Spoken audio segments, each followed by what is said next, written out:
இந்த பழம் பார்த்தீங்கன்னா நம்மளுக்கு அப்படியே நல்லா மாதுளம் பழம் மாதிரி இருக்கும் கலரு. இது சௌரி கொடின்னு ஒரு பேர் உண்டு. இதுக்கு சௌரி கொடி, கிராமத்தில் வந்து புரட்ட பழம்னுவாங்க.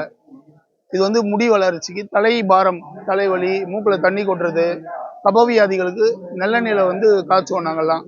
காய்ச்சி இந்த எண்ணெயை வந்து வாரத்துக்கு ஒரு நாள் தலைக்கு தேய்ச்சி குளிச்சோம்னா மூக்கில் தண்ணி கொட்டுறது, தலை பாரம், தலைவலிலாம் இருக்காது. அது மாதிரி குரட்டை அதிகமாக நைட்டில் தூங்கும்போது குரட்டை விடுறவங்களுக்கு வந்து பழ பவுடர், தோல் பவுடரை திரிகடுக்கு சோறுல தேனில் காலை மாலை அரை ஸ்பூன் குடிச்சு தேனில் சாப்பிட்றதுனா குரட்டை, மூச்சு சம்மந்தப்பட்டது, நுரையீரலை வந்து ஃப்ரீ பண்ணும். குரட்டை விடுறதெல்லாம் குறையும்.